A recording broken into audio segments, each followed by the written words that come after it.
Bueno, tal como ya avisó, la parte teórica de hoy está a cargo de Alejandro Piñato, nuestro querido colega del equipo de coordinación y nuestro genio informático. Alejandro es psicoanalista y forma parte de nuestro equipo y se hace cargo fundamentalmente, además de toda la ayuda técnica de la que nos provee, coordina el equipo de publicaciones de Umbral, junto con Laura Fruchela. Es miembro de la Fundación Europea para el Psicoanálisis y es miembro del Consejo Editorial de la revista Trauma. Entonces, hoy vamos a trabajar lo que en el capítulo 6, en la clase 6 de Lacan, del seminario 11, está publicado en Paidós, con un título que es La esquicia del ojo y de la mirada. Adelante. Me voy a silenciar, Alejandro, ¿vale? Bien. Bien, ahora sí. Decía que en esta clase del 19 de febrero del 64, Lacan se va a centrar en algo que ya había trabajado en un seminario anterior, en el de la angustia. Estamos hablando aquí de la introducción de la voz y la mirada como objeto A. En las últimas clases que hemos estado trabajando, Lacan empieza a abordar estos conceptos de inconsciente y repetición. En esta clase retoma lo que ya había trabajado en encuentros anteriores, la touché o tuque y el automatón. Yo recién hablábamos con Graciela, voy a pronunciarlo la touché porque yo lo leí en francés y ahí lo presentan así. Estos conceptos aparecen en un tratado de física de Aristóteles y significan touché fortuna y automatón azar o azar. Estas dos nociones aparecen como causas adicionales a las 4 causas que explicaban cualquier acontecimiento natural: causa material, causa formal, causa eficiente y causa final. Pero estas dos causas adicionales, la fortuna y el azar, se distinguen de las demás por el hecho de no suceder siempre ni en la mayoría de los casos. Además, la touché está vinculada al pensamiento y una de las características es que en ella hay elección, proairesis. En principio, dice Lacan, esto excluiría a un objeto inanimado, a un niño o a un animal. Pero a partir de Freud, las cosas se reformulan, ya que necesariamente la sexualidad aparecerá, y también la infancia, más allá de que esto pudiera parecer una monstruosidad para Aristóteles. Lacan nos propone pensar la touché como el encuentro con lo real y al automatón como la repetición. Conceptos como trauma y resistencia aparecen aquí, pero desde otra perspectiva. La sintaxis del relato, es decir, de esa forma de organizar el discurso para que se convierta en relato, está vinculada con una reserva que es preconsciente. Cuando un sujeto cuenta su historia, un hecho, hay algo que está latente, pero que está determinado, está ceñido, o podríamos decir está limitado, a lo que Freud llamó el núcleo.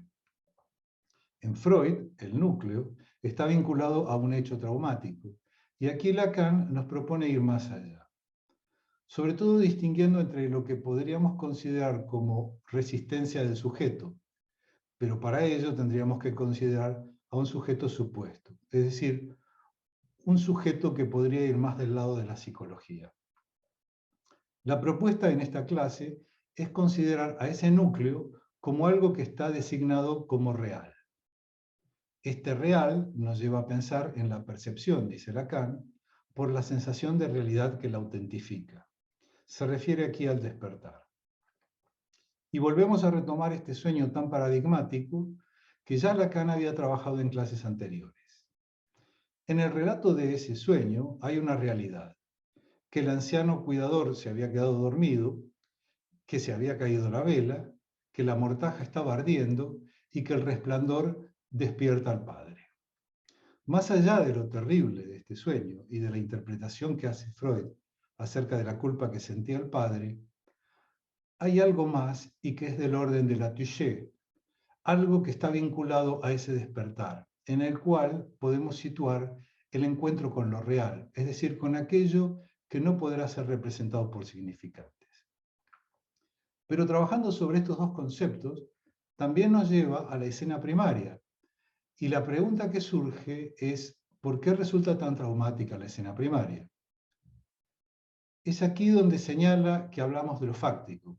Si partiéramos del supuesto de una concepción naturalista con respecto a la sexualidad infantil, es decir, si pensáramos que algo es algo natural, ¿por qué lo sexual sería vivido como algo traumático? Es decir, esto es lo que Lacan señala como fáctico, lo que se presenta siempre en la relación sexual. De esta manera, podríamos entender la sensación de extrañamiento que experimenta el hombre de los lobos ante la aparición y la desaparición del pene. Si produce un extrañamiento, esto significa que no es del orden de lo natural. Entonces podríamos pensar en 3 puntos sobre los cuales Lacan vuelve, que serían el sueño del hijo muerto, el juego del carrete del Fordá y la escena primitiva. En esas 3 situaciones podríamos pensar en ese encuentro con lo real, en esa touché. No ya por la repetición del juego del carrete, sino por aquello que implica esa relación del niño con la madre, así como en el caso del sueño, por aquello que hay de, y aquí cito a Lacan, lo más íntimo en la relación del padre con el hijo. Y en esta frase de padre, ¿no ves que estoy ardiendo?, también vemos que hay una invocación a la voz y a la mirada. En el caso del hombre de los lobos, por esa extrañeza que produce la aparición y la desaparición del pene, que hace referencia a la angustia y a la castración. La propuesta lacaniana de los conceptos de touché y automatón resulta compleja en la medida en que podríamos pensar a uno como vinculado al otro. Por ello, Lacan nos propone fundamentar primero la repetición en la propia esquicia, en la división, que se produce en el sujeto respecto del encuentro.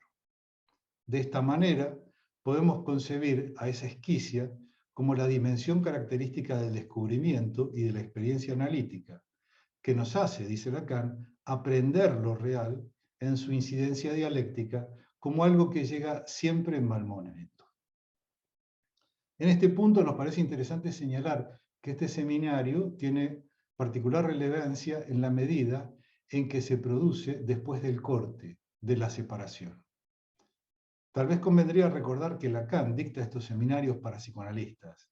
En última instancia, en la última parte de esta lección, al menos en la versión de Miller, hay una respuesta a una pregunta en la cual Lacan señala claramente que esas clases estaban destinadas a analistas y a aquellos que asistían para saber si el psicoanálisis era una ciencia. Nos propone un camino, pero ese camino evidentemente no tiene que ver con la ciencia. En principio nos habla de un camino hacia la verdad que lo llevará a retomar cuestiones trabajadas por Maurice Merleau-Ponty en su libro póstumo Lo visible y lo invisible. Póstumo porque Merleau-Ponty lo había escrito en el año 61 y esta clase es del año 64. La tradición filosófica, y en particular Platón, tomando como punto de partida el mundo estético, se determina, dice Lacan, por dar al ser un fin, el bien supremo, alcanzando así una belleza que es también su límite. Y allí hay una referencia a Merleau-Ponty con respecto al ojo como su rector. Desde Platón, todo depende del ojo y seguirá siendo el paradigma, incluso hasta en la fenomenología de la percepción de Merleau-Ponty del año 45. Pero a partir de lo invisible y lo invisible, se produce un vuelco ontológico. Vivimos en un mundo omnivoyeur. No es la primera vez que Lacan nos habla del ojo y de la mirada. Ya en el seminario sobre la angustia había abordado al ojo y a la mirada cuando proponía agregar a los 3 objetos freudianos, anal, oral y fálico, la mirada y la voz en su construcción teórica sobre el objeto A. Decíamos cuando habíamos trabajado estas clases, que había un corte, o mejor dicho, un recorte con los ojos y con la mirada. En ese momento habíamos visto que los párpados nos dan una idea de corte, pero la función de la mirada implica también un corte. Tal vez la mirada sea, en mayor medida, un objeto preponderante con respecto al deseo. Citábamos el dicho popular que dice, lo primero entra por los ojos, pero también sabemos que la mirada no nos permite ver todo. Sabemos que hay algo más allá de la imagen, si no, no habríamos fantaseado con un tercer ojo. Pero, ¿por qué vuelve sobre estos conceptos? Por un lado, a nuestro parecer, avanza en su construcción teórica del objeto A y la construcción del fantasma. Y por otro lado, va sentando las bases para abordar su propuesta topológica de los nudos. No podemos pensar estas construcciones teóricas sin esta referencia. Sin embargo, hay algo más en cuanto al ojo y a la mirada. Está vinculada a esta referencia de Merleau-Ponty. Podríamos decir que hubo posiciones diversas entre Merleau-Ponty y Lacan en un comienzo. Lacan proponía el concepto de inconsciente estructurado como un lenguaje, en tanto que para Merleau-Ponty el inconsciente estaba vinculado a la percepción. Pero aquí Lacan toma este último aporte de Merleau-Ponty para señalar esa dependencia de lo visible respecto a aquello que nos pone ante el ojo del vidente. Aquí es donde Lacan señala que, cito a Lacan, el ojo no es sino la metáfora de algo que más bien es el brote del vidente, algo anterior a su ojo. Brote, palabra que nos ha hecho reflexionar, ya que en francés la palabra es pouce, que en la versión de Miller también está en cursiva. Pouce se puede traducir como brote, pero resulta interesante señalar que deriva del verbo pousser, empujar en castellano. Y sabemos que una de las características de la pulsión es que es algo que empuja. El aporte que nos trae la referencia a lo visible y lo invisible es que hay un mundo omnivoyeur, es decir, que el sujeto ve desde un punto, pero inmerso en un mundo que lo ve. Hay una mirada previa, hay un mundo que nos ve, o mejor dicho, que nos mira. Entramos aquí en una especulación teórica muy compleja, ya que si pensamos la mirada como el objeto A, tendríamos que concebirla como que esa mirada nos permite mirar. También nos parece interesante señalar que ya en el seminario sobre la angustia, Lacan reformulaba su teoría sobre el estadio del espejo. Decíamos, en las clases anteriores, que en un primer momento Lacan propone que por una falta de madurez biológica, el yo se constituye sobre la base de la imagen del otro. Pero más adelante habrá un cambio en cuanto a esta propuesta. La alegría que siente el niño no viene de la resolución de una falta orgánica y motora, sino de otra parte. Lo que se manipula en el triunfo de la asunción de la imagen del cuerpo en el espejo es este objeto, el más evanescente que no aparece sino al margen, el intercambio de miradas manifiesto en el hecho de que el niño se vuelve hacia el que lo sostiene, aunque lo sostenga en su juego. Lo importante, podemos señalar aquí, no es solamente el niño observando, sino el niño siendo mirado por el otro. Ese otro que será quien ratificará, como decíamos al comienzo, el valor de esta imagen. También podríamos proponer una relación entre la forma de pensar el cogito cartesiano y esta forma de pensar la mirada que proponen estas clases Lacan. Decía Lacan, un significante es lo que representa a un sujeto para otro significante. Y esto nos lleva a pensar si cuando hablo de mí, soy el mismo de quien se habla. Es decir, yo pienso, coincido con yo existo. Esto no es otra cosa que la diferencia entre el sujeto del enunciado y el sujeto de la enunciación. Creemos que podríamos hacer una reflexión con respecto a la mirada también. Como vemos, Lacan ya nos hablaba de una mirada anterior y del hecho de ser mirados. Pero aquí lo que nos parece importante señalar es que en esa mirada hay una libidinización. De esta manera, podemos entender que afirme que para nosotros psicoanalistas, el ojo y la mirada es la esquicia, la división, en la cual se manifiesta la pulsión a nivel del campo escópico. Luego Lacan nos llamará la atención sobre el concepto de mimetismo. Es un mecanismo que algunos biólogos han considerado como adaptativo, pero que Lacan cuestiona citando a Roger Caillois en su libro Medusa y compañía. Justamente este ensayista cuestiona el análisis del mimetismo en insectos como una estrategia defensiva y en última instancia adaptativa. Caillois, al parecer, toma el mimetismo como una manifestación de un instinto de abandono, una tendencia de despersonalización.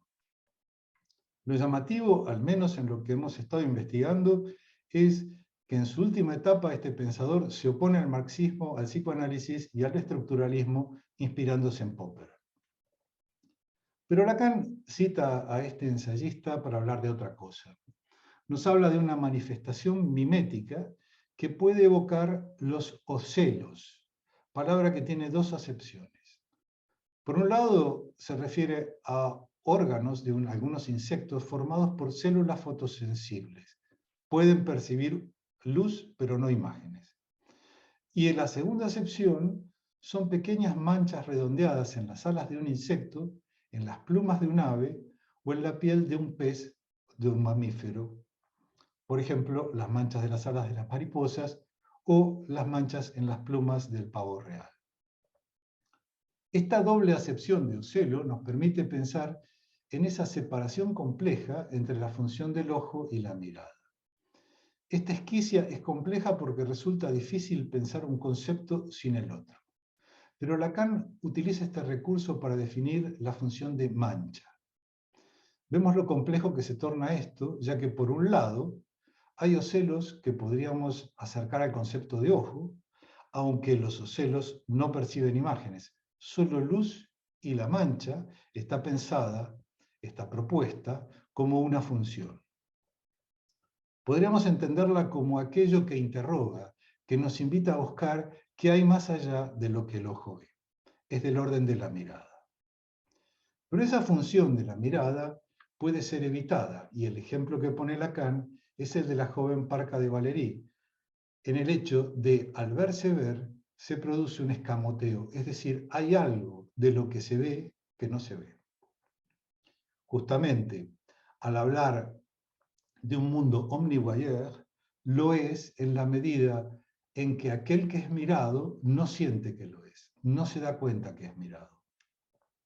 Así podemos entender que ese mundo no es exhibicionista, no provoca nuestra mirada, pero cuando empieza a provocarla, dice Lacan, entonces también empieza la sensación de extrañeza, la que en alguna medida podríamos poner en relación con la extrañeza que se produce en el hombre de los lobos al ver aparecer y desaparecer el pene del padre, en referencia a la escena primaria. Y si vamos al campo del sueño, allí nos señala que eso muestra. No hay posibilidad de mirada porque no hay un otro. Lo que representa para el sujeto solo lo es para él. De esta manera, también podríamos entender la alusión al sueño de Xuanzú. Sueña que es una mariposa y podríamos pensar que cuando está despierto puede preguntarse si no es la mariposa la que sueña ser Xuanzú. Pero Lacan señala, solo cuando está despierto de Xuanzú para los demás y está preso de sus redes de cazar mariposas. En el sueño, él no es mariposa para nadie. Volviendo a la imagen especular que vinculamos al narcisismo, Lacan habla de una satisfacción, complacencia incluso, donde el sujeto encuentra su punto de apoyo para un desconocimiento y dice más adelante, es la plenitud encontrada por el sujeto en el modo de la contemplación. Pero se pregunta si no está eludida la función de la mirada. Podemos señalar aquí el uso de la palabra eludir y lo ponemos en contraste con el verbo elidir, porque más adelante Lacan señala que en el estado de vigilia la mirada está elidida. Eludir nos da la idea de evitación, en tanto que en la elisión hay una idea de pérdida o de supresión. Se habla de elisión cuando en la lengua hablada hay una pérdida o supresión de una vocal. En general en francés es de la vocal E. A pesar de la función del ojo y de la mirada, al pensar en la función del ojo y de la mirada, nos tendremos que remitir a un capítulo de la física, la óptica. ¿Cómo se forman las imágenes en nuestra retina? Recurrimos al espejo para poder entender cómo se forman las imágenes. Aquí entramos en un campo complejo y que en mayor o menor medida a todos nos cuesta. En principio tenemos que pensar que los objetos opacos no se reflejan en un espejo porque tengan luz propia. Digamos que para que una imagen se forme en un espejo, debe reflejar la luz que llegará a nuestros ojos. Si no hay luz que se refleje, no se verá nada. Si el espejo es plano, habrá una correspondencia punto por punto entre el objeto y la imagen reflejada. Pero a nivel escópico, Lacan nos señala que hay una esquicia, es decir, hay algo diverso que no se corresponde punto por punto al enfoque imaginario. Y volviendo al ocelo, en su doble acepción, comporta una mancha. Podríamos pensar que es aquello en lo cual aparece la mirada. Por una parte, se comporta como uno de esos órganos que posee el insecto depredador para cautivar a su presa, pero también puede representar esa mancha que indica que allí hay algo más que no se ve y que es del orden de la mirada. En El hombre de los lobos, la aparición y la desaparición del pene es una mancha. También lo veremos en la lección siguiente, cuando trabajemos el concepto de anamorfosis y la función de la mancha que representa la calavera en el cuadro Los embajadores de Holbein, cuadro que, por cierto, utilizamos en los carteles de difusión de nuestro seminario. Lo interesante en el abordaje del ojo y la mirada es que en esta perspectiva de la mirada vemos que pensar que somos observadores del mundo representa en parte una ilusión, ya que desde el comienzo somos mirados por el mundo, un mundo omnivoyer. Todo este recorrido complejo y el recurso, muy a nuestro pesar, de las nociones de óptica, bueno, al menos muy a mi pesar, y de otras disciplinas, son rodeos que permiten reflexionar y pensar la clínica psicoanalítica. Resulta interesante la respuesta a la pregunta al final de la clase acerca de la dificultad que representa el ubicarse en el lugar del que mira a un sujeto mirarse. La respuesta de Lacan va en el sentido de la prudencia que debemos tener con respecto a esa mirada. Como vemos en esta última intervención, todo apunta al valor de la pulsión escópica en la medida en que elude, dice Lacan, de manera más completa el término de la castración. Habíamos dicho que en la vigilia eso mira y muestra, pero en el sueño solo muestra. Esto nos hace pensar en una escena de la película El discreto encanto de la burguesía de Luis Buñuel. Uno de los personajes tiene un sueño en el cual un militar los invita a cenar.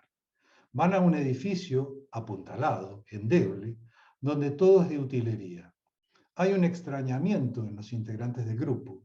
En un momento dado se levanta un telón y están en un teatro en el cual son observados por un público y todos ríen de ellos, todos se ríen de ellos. Buñuel nos muestra un sueño y nos hace mirar, pero este ejemplo no es más que una obra de ficción. Y los que se ríen hoy son y somos los espectadores de ese episodio burgués. Fuera de la ficción, en la realidad, podríamos preguntarnos si hay alguien que se ríe. Seguramente sí. Bueno, nada más.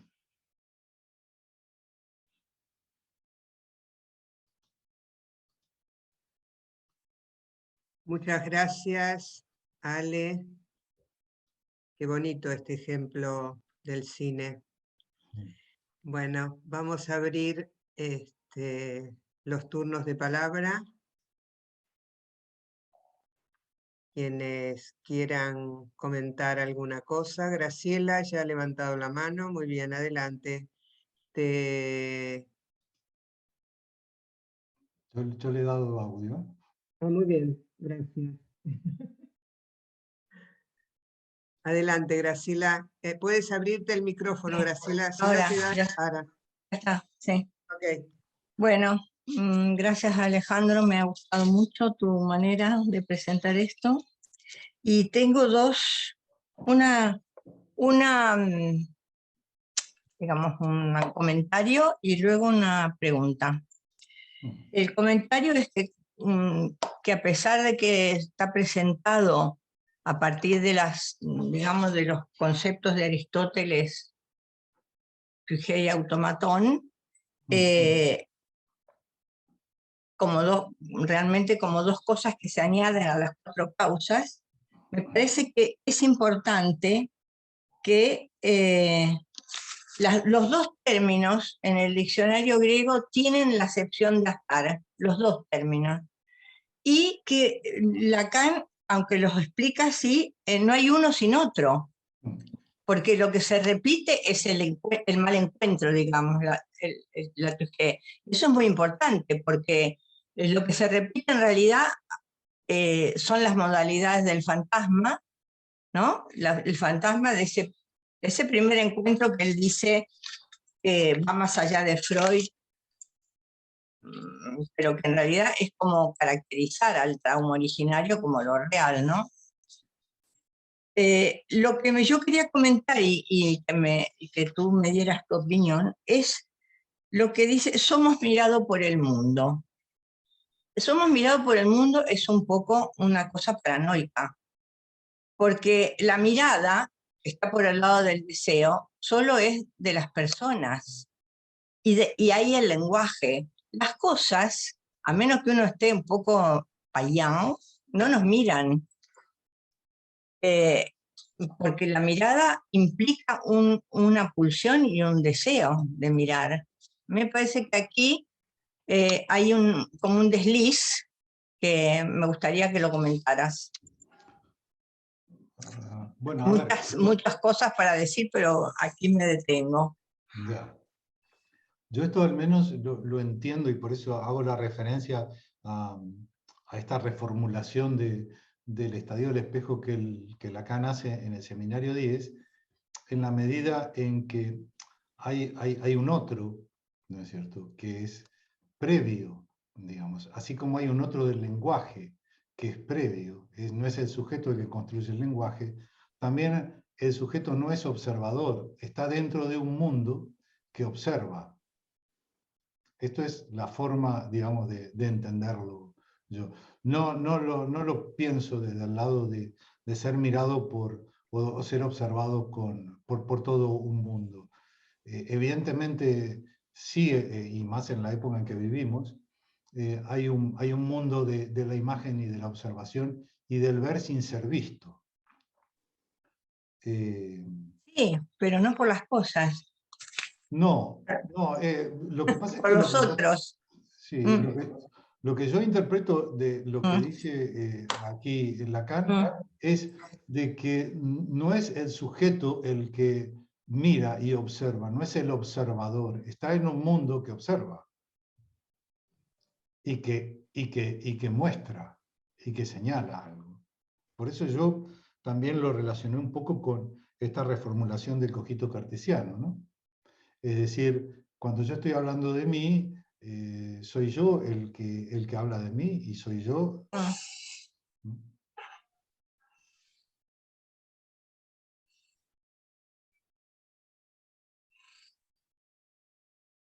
Bueno, como no hay otra mano levantada, hay algo que a mí me gusta mucho de... Ah, sí, Gisela, perdón. Bueno, dale, Gisela, sí. No, pero hay que darle Sí, voz. dale vos, sí. Y después voy yo. Venga, perdón. Sí, es breve, bárbaro, gracias, gracias Alejandro por circunscribir estos puntos. No es breve lo que quería decir en relación a que me parece interesante esa división que hacías entre sujeto denunciado y sujeto de denunciación, porque lo que me parece que permanentemente aparece en relación a la esquicia, aunque se trate del ojo y la mirada, es la esquicia del sujeto, ¿no? Me parece que es como que está apoyándose en ese objeto pulsional a esta altura de la clase para poder sostener justamente de qué se trataría la esquicia del sujeto y el moi, digamos, en ese sentido, ¿no? Y otra cosa que me hizo pensar es que nunca más claro que en la mirada es el encuentro con la castración, ¿no? En relación a que es imposible ver sin perder algo, digamos, sin que algo se pierda de vista. Creo que ahí lo dije mejor. No sé. Que es Gracias. bonito, perder de vista, si te he perdido de vista. Laura Fruchela. Ahí está, ahí está. Mm. Gracias, Ale. No, quería solamente, con respecto a esto que preguntaba Graciela, recordar que, bueno, un poco la última vez que estuvimos en el seminario de Freud también nos preguntábamos eso, y ahí yo al menos, no sé, es mi lectura, vi un poco como que Lacan quiso hacer una especie de contrapunto con lo que dice Freud en Pulsión y sus destinos, que es primero la pulsión activa, o sea, el ver, y luego el ser mirado. Y bueno, hace un paralelo también con el hacer sentir dolor del sádico y el masoquista, ¿no? Pero en la mirada precisamente dice esto, ¿no? Freud primero es el ver y secundariamente dar a ver, ser mirado. Pero Lacan parece decir que no, que es al revés, que es primero ser mirado, porque la mirada le da el estatuto de objeto. Entonces, como que el deseo de ver se construiría a partir primero de un objeto que es la mirada. En ese sentido sería, somos mirados, el mundo es omnivoyer. Por eso digo que dice el mundo exagerando y es un poco, bueno, un juego, ¿no? Pero en realidad me parece ahí, o al menos como lo he leído yo, que la mirada recae primero sobre el sujeto como objeto A, lo cual luego hace que haya deseo de ver. Al menos yo lo había pensado por ahí, no sé. Gracias, Laura. Ale, le voy a dar la palabra a José Guillermo y en todo caso luego tú si quieres hacer algún comentario sobre esto que van diciendo los colegas. Vale.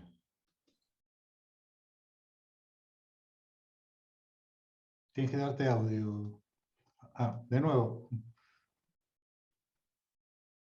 Ahí está. Ahora. Sí, una cuestión muy puntual, porque has hecho alusión al momento en que aquí habla Lacan del narcisismo y del estadio del espejo con la reformulación que hace en el seminario 10. Te referiste a que el niño es mirado por el otro, ¿no? Ahí reside su júbilo. Me da la impresión de que aquí está aún enlazando mucho más Lacan el estadio del espejo y la imagen especular con el surgimiento del narcisismo. Llámesele en ese momento yo ideal, llámesele narcisismo primario. No sé qué opinas al respecto, si has hecho esta indicación de la mirada del otro en ese sentido.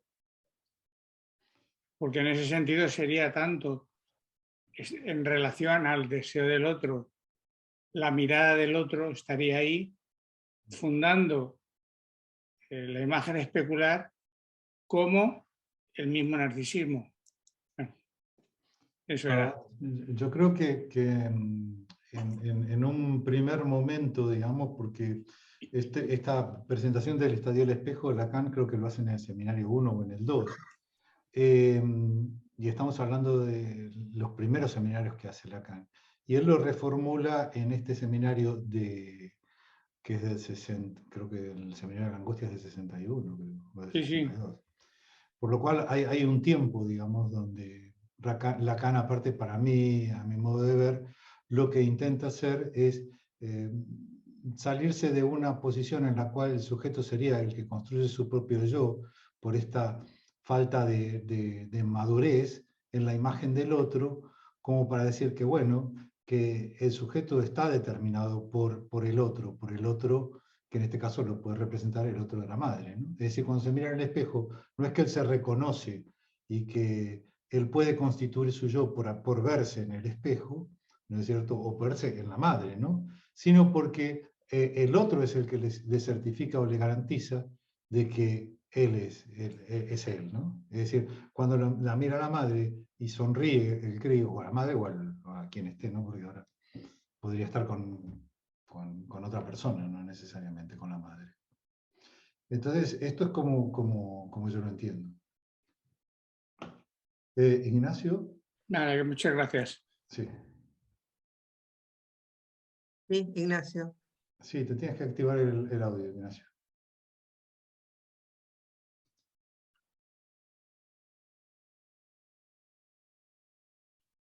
Ahí Ignacio, está. ahí está. Sí, ya está. Sí, bueno, yo la verdad que también ahí en esta cuestión, bueno, nado en un mar de dudas, pero Lacan trae muchas veces conocimientos que son de otras, digamos decir, aportes, que son de otras ramas del conocimiento.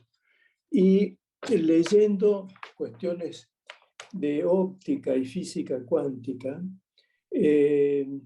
encontré algo que dije, bueno, esto puede ser lo que dice Lacan. Cuando uno mira,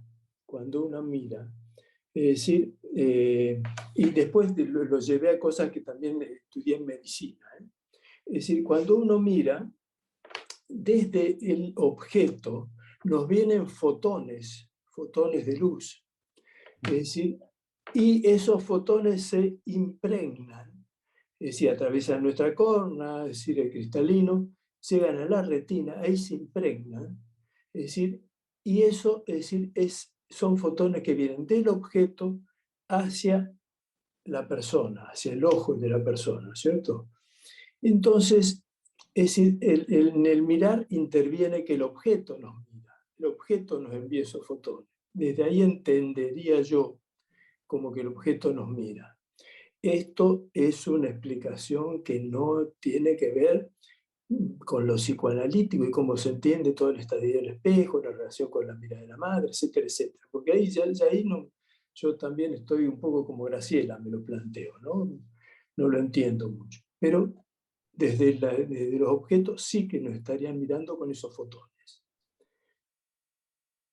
Nada más que eso. ¿Laura? Sí. Comento una indicación clínica que a mí me parece que hace Lacan aquí, que es interesantísima. Cuando dice "Padre, no ves que ardo", está la invocación a la voz y a la mirada en la frase. Pero luego dice, y lo marcó los dos momentos, los tomo de tal como los planteó Alejandro, eso mira y muestra solo en la vigilia. En el sueño solo se muestra. Es decir, que la manera de trabajar un sueño, de mirarlo, solo es en el despertar. Y solo es a través de la voz. Es como en la clínica se articula ese sueño que es mirado y que es dicho, es hablado. Y muchas veces las asociaciones sobre la escena y la manera de mirar la escena van cambiando sobre la misma escena. Y el paciente va haciendo, el analizante va haciendo distintas lecturas y poniéndole distintas palabras y distinta voz a esa misma escena, ¿no? La cuestión que planteó Graciela, a mí no me creó problema.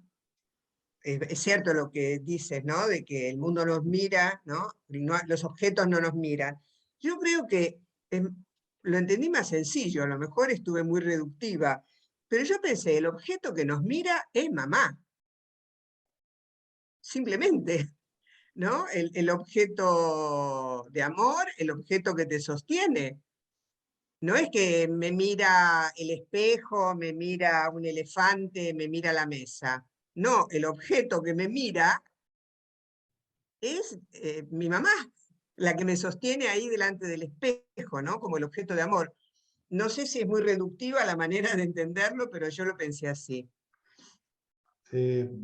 No, yo lo pienso en todo caso también con, digamos, que en esa mirada, que podría ser la mirada materna o de la mirada de la persona que se ocupe del niño, lo que hace también es libidinizar al niño, ¿no? Y le permite, digamos, una vez que está libidinizado, poder libidinizar otros objetos. Y yo lo pensé desde esa perspectiva. No creo, digamos, porque en realidad me aparecería así, aquí como, bueno, la mirada quiere ver algo más allá de lo que se ve. Y podríamos pensar que, bueno, que el cuestionamiento que se puede hacer en un sujeto está vinculado con algo más allá, que no se ve. No sé cómo lo piensan ustedes. Bueno, eso es lo que plantea Merleau-Ponty, ¿no? Que lo invisible no es invisible, es visible para algunos. Es lo que está más allá de lo que se ve en la mera superficie, ¿no? Ya, es un poco la función de la mancha que seguramente en la clase siguiente vas a, digamos, lo vas a trabajar, ¿no? Es aquello que en ese cuadro llama la atención, ¿no es cierto? O cautiva, o te lleva a interrogar. Y que podríamos pensarlo Exacto, los celos, ¿no? Los ocelos aquí, aquí hay algo para comentar que me di cuenta preparando la clase siguiente, justamente.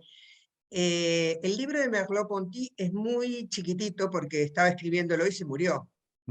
Se encontraron papeles de él, bueno, ya contaré un poco cómo fue esta edición, porque es una edición post-mortem. Y se encuentra totalmente online, en PDF. Son 150 páginas, lo visible y lo invisible, y la verdad que vale la pena leer este libro. Búsquenlo por Google porque lo encontraréis en PDF, se puede bajar y leerlo. Karen, te voy a dar la palabra. Listo, gracias. Sí, Bien. yo lo que le iba a decir era, yo lo entendí como el mismo efecto significante, ¿verdad? Que el niño no internaliza significante, sino que es inmerso en un mundo significante, y en esto de la mirada, la función materna también nos muestra el mundo. Así es como se ve el mundo, o se debería ver el mundo desde esa función. Y entonces así veía lo de la mirada, que primero somos vistos y nos enseñan el mundo, y después obvio también está lo que el sujeto hace con ello. Así fue como lo entendí yo. Sí, coincido.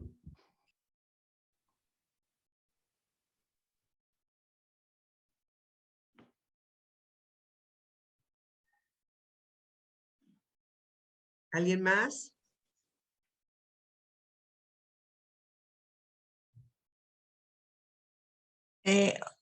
Yo voy a una observación, si no hay nadie. Sí, adelante. Cuando comienza Lacan, dice que hay una etimología en Wiederholung, que es ale. Sí. O sea que da una etimología en francés de una palabra alemana. Digo, como él juega con, que no tiene nada que ver en alemán con tirar, ¿no? Sino, después lo va a llamar confusión a la repetición, pero él utiliza el sí. Lo que pasa es que yo lo que entiendo es que él utiliza esa Claro, él dice la etimología de Wiederholung viene del verbo ale. Claro. Lo que No pasa viene es el que verbo ale, porque el verbo ale es vinculado, francés, pero a él le sirve para... ¿cómo tirar? Y dice tirar yo sos, que vendría a ser, digamos... Como tirar, pero Wiederholung no incluye tirar, sino, bueno, líder otra vez, ¿no? Pero yo que es notable como él juega a lo Joyce con significantes o sonidos de lenguajes distintos, atribuyéndole una etimología. Esa es digamos, la manera como que luego se va a digamos, estallar en toda su poeticidad en el seminario de Lancy, ¿no? Es todo un juego así de Yo creo que son juegos, homofonías. claro, ¿sí? son juegos de seducciones Sí. en la clase. Bueno, no sé si son de seducciones, él muestra como de cada lenguaje,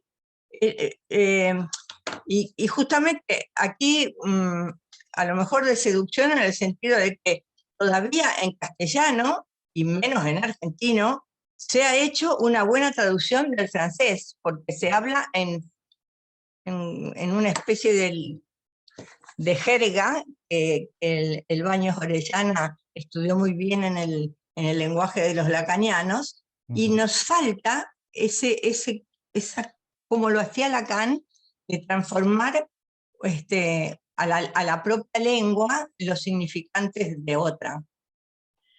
En relación a esto, voy a recomendarles una película que justamente hoy estuvimos con Graciela comentando, que es Drive My Car. En Drive My Car, si alguien la ha visto, perdonen que lo reitere, hay un montaje, está hecha sobre un cuento de Murakami, y hay un montaje de Tío Baña que se hace como para un festival de teatro, en muy diversos idiomas. Yo nunca vi una obra de teatro hecha así, en chino, japonés, coreano, e incluso en idioma de sordomudos. Uno de los actores, una actriz, es sordomuda. Si tienen la posibilidad de ver esa película, por favor no se la pierdan, porque ahí se ve justamente esta cuestión de cómo el vínculo, la relación, ¿no? Puede darse jugando con cualquier lengua. Y hay una traducción arriba en pantallas del escenario, ¿no? Y respecto de la traducción, que yo pienso que es atroz la traducción de este seminario, justamente en ese momento, en castellano, después del alar, usan el calificativo cansosa. Cansosa. Dice, etimología que les di alar, la connotación cansosa que entraña. Obviamente me fui a la RAE a buscar cansosa, que no existe. No, bueno, sería fatigante, cansador. Bueno, pero por favor. Sería, Bueno, pero pero también, eso, yo digo, exactamente. Está en letra impresa, Claro, cansosa. pero cuando No. yo quiero darle también la palabra a Gisela que ha pedido. Pero también es cierto, yo conozco un colega que no lo voy a nombrar, pero que juega mucho con la palabra chupeteadora y dice chupeteadora. Y en alemán no creo que se diga chupeteador, que se pueda hacer con este juego de palabras. Gisela.